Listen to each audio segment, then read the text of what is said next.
matchup you've all been waiting for. In this corner, your hero. In the other, your villain. This might be the single most important relationship in all of storytelling, but it's also one of the easiest to get wrong. Because we tend to assume it takes care of itself, right? Put the hero on one side, the villain on the other, and point them at each other. But that's not really a hero-villain rivalry. That's just like what I used to do as a kid. Take two action figures and just smash them together like they're fighting. Think about your favorite hero-villain matchup. Let me know in the comments who that is. They feel like the story almost went out of their way and hunted them down so they could find the one opponent who could crack the hero wide open. So how do we even achieve that? How do we do that for our stories? So that's what today's all about. Something that I call the hero-villain title fight. It's 5 rounds that tell you whether your hero and villain are truly built for each other. So let's get ready to rumble.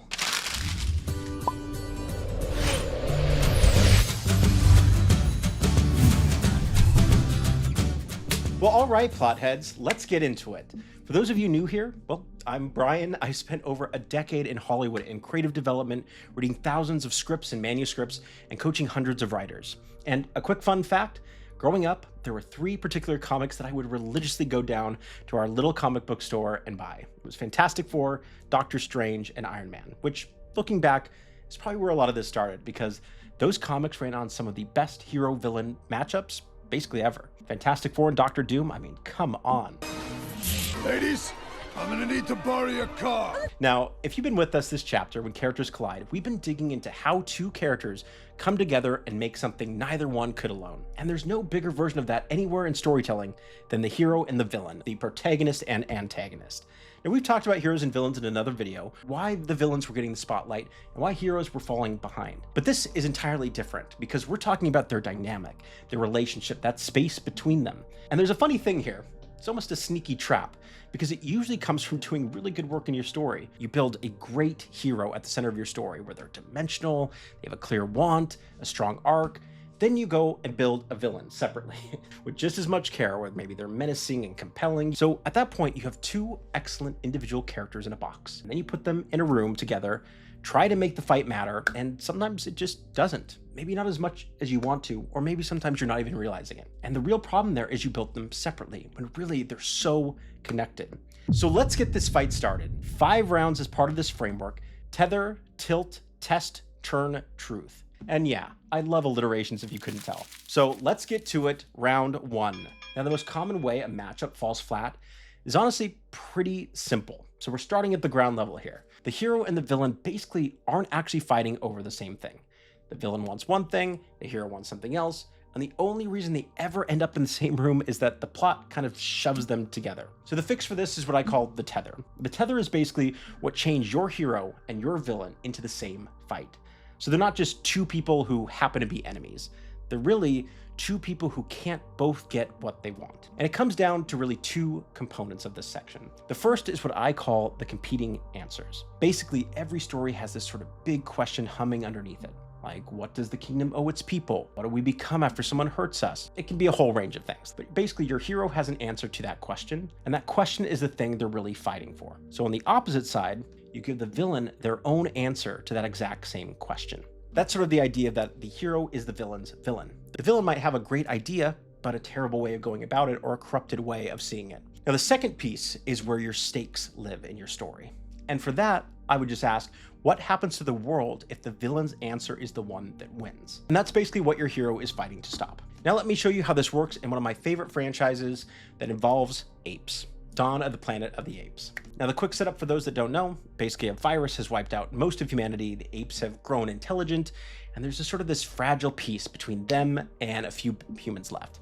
Now, at the center of this are 2 apes, Caesar and Koba. Both came out of the same place, years of being experimented on by humans. They look at the same past and land on 2 different answers to that one question. Essentially, after everything the humans did to us, what do we become now? Who are we? Caesar's answer: we don't have to become the thing that hurt us. Koba, looking at those exact same scars, lands on the opposite side. You strike first, you never trust a human, you make them afraid of you before they can cage you again. But the collision of those 2 opposing answers proves that they cannot coexist. If Koba wins, every ape after him grows up afraid and resentful and vengeful against any humans.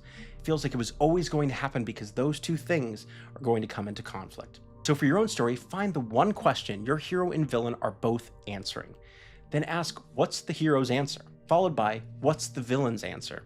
Then you hit the more scary one. If the villain's answer wins, what does the world become? But there's still a problem that comes from this. On paper, your hero could still walk in and beat him. So we have to change the odds, which is round 2's whole problem. The villain just isn't threatening enough, which probably doesn't happen too often. I'm sure you guys love writing villains. But what I mean by that is that we don't feel the danger. The audience needs to be able to understand the power dynamic, because you could have everybody in the story talking about how dangerous this guy is, how nobody's ever beat him, how the hero doesn't stand a chance. And you watch the two of them square off, and somehow in your gut, you've already decided the hero's gonna be fine. They're gonna make it out in the end. And the second that happens, your tension is gone in your story. Now, what fixes that is the tilt. And it comes down to one blunt question. Does your villain actually have the power to win or keep winning? To pull off their plan and shut your hero down every time they get close. You want your hero outmatched. I mean, this is the David and Goliath dynamic here, walking in against someone they have no business defeating. And one of my favorite versions of this that I have a very close connection with is the Hunger Games franchise. I mean, look at who Katniss actually is. She's a teenage girl from the poorest district in the country with a bow and arrow, a lifetime of hunting to keep her family fed, and, well, a whole lot of nerve. Now look at Snow. He does a lot more than just run the country. He essentially is the country, the capital, all of it. He's got the army and the food every district needs. He controls the cameras and the media and the games themselves, where he can rewrite the rules anytime it suits him. I told you what a fragile thing peace was. And once you see it, you'll catch it everywhere. I mean, a handful of rebels in a fight against an entire empire, one halfling in a fellowship that keeps falling apart, carrying a ring across a continent where a dark lord and tens of thousands of orcs hunt them the whole way. I mean, the hero is almost always hopelessly outmatched on paper. That gap is really what makes us lean in. It makes us invested and worried about both the threat and their ability to execute on it. So for your stories, and to find the tilt for your villain, the question is, what's the one advantage they have that your hero can't match? Where do we actually see them use it? And what does it cost your hero when they do?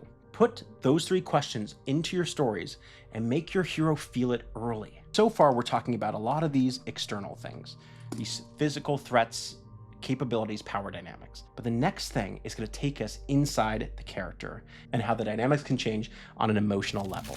So it's time for round 3. Now, this round might be my favorite because here's what can still go wrong with your story. You can do everything that we've talked about. You lock these two together, make the villain genuinely powerful, and the matchup can still feel hollow because it's all external. And the reason is all of it's been happening just on the surface. The villain has gone after the hero's life, their city, the people they love, but never once who the character actually is on the inside. And the test is where the fight stops being just about power and stops being about what's inside your hero. This is like targeted character development. Basically, it's the wound that your character has never dealt with, the pride they can't put down, the fear they keep outrunning. And because we're talking about heroes and villains and have avoided superheroes and supervillains, well, let's talk about Avengers Infinity War.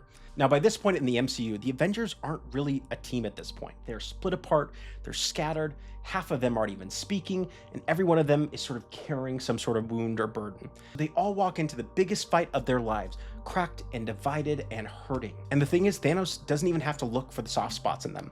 They all bring them along in the story. Then comes the moment on Titan, which is the whole lesson in one scene. They've got a plan, and it's working. They've got Thanos pinned, they're physically prying the gauntlet off his hand, and right then, Quill finds out Thanos killed the woman he loves, and the grief just overtakes him. They lost because one hero's wound got the better of him at the worst possible second. It is a total devastating defeat and lands on every single character. And here's the important part. The test is usually the lowest point in your story. All is lost. That's the job of this round.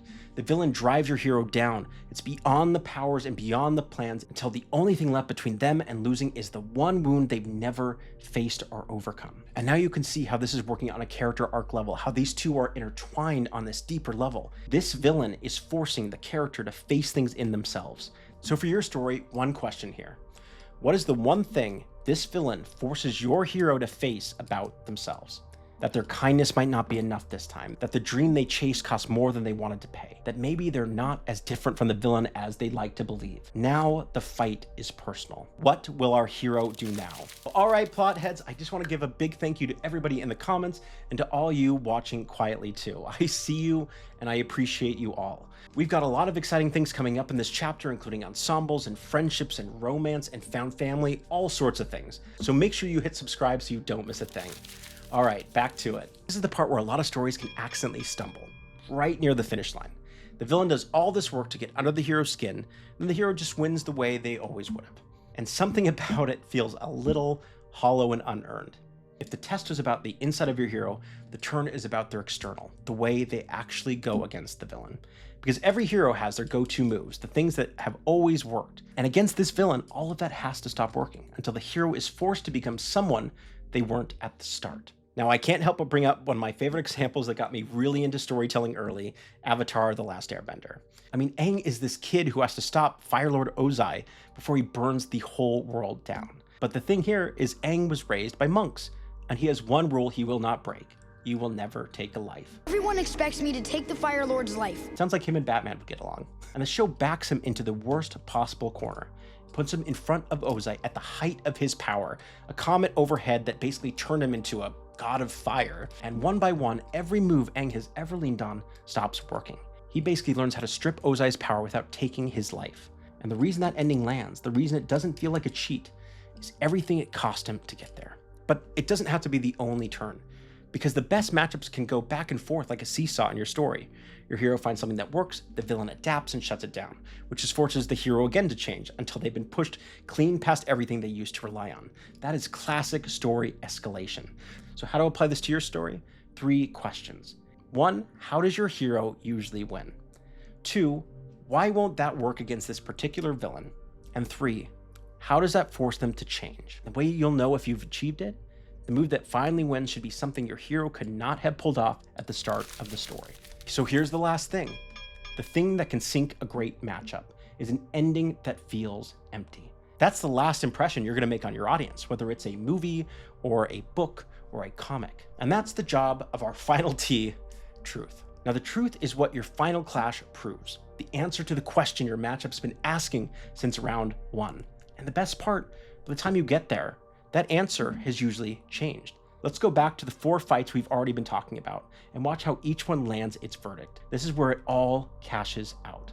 Caesar and Kova? Well, Caesar wins, and the future belongs to his answer. Apes don't have to become the monster. Katniss and Snow? She wins, the capital falls, Snow's captured, and they hand her the arrow to finish him off last. And she turns it on Coin instead, the leader of her own side. Because by now she's seen it. Coin is just the next Snow filling those dictator's shoes. That's what her fight finally proves. The enemy was never just one man. It was this appetite for that kind of power. The Avengers, we left them in the dust, beaten and scattered. So watch that defeat get its answer. They lost the first time because they were broken apart, every one of them alone in their own grief and their own wounds. But this time, the whole fractured team comes together, comes pouring through those portals together at once. See, beating Thanos was never about being stronger. It was about coming back stronger together.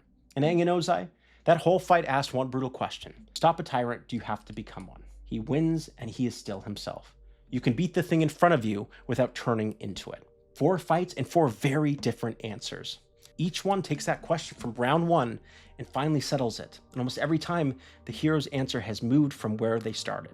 That's the truth. It's the moment the stakes, the wound, the change, and the meaning all land in a single blow, and the fight becomes the answer to the whole story. So for your story, finish 1 sentence.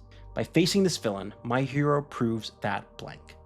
And whatever you put there should be the exact thing your matchup has been about since the first scene.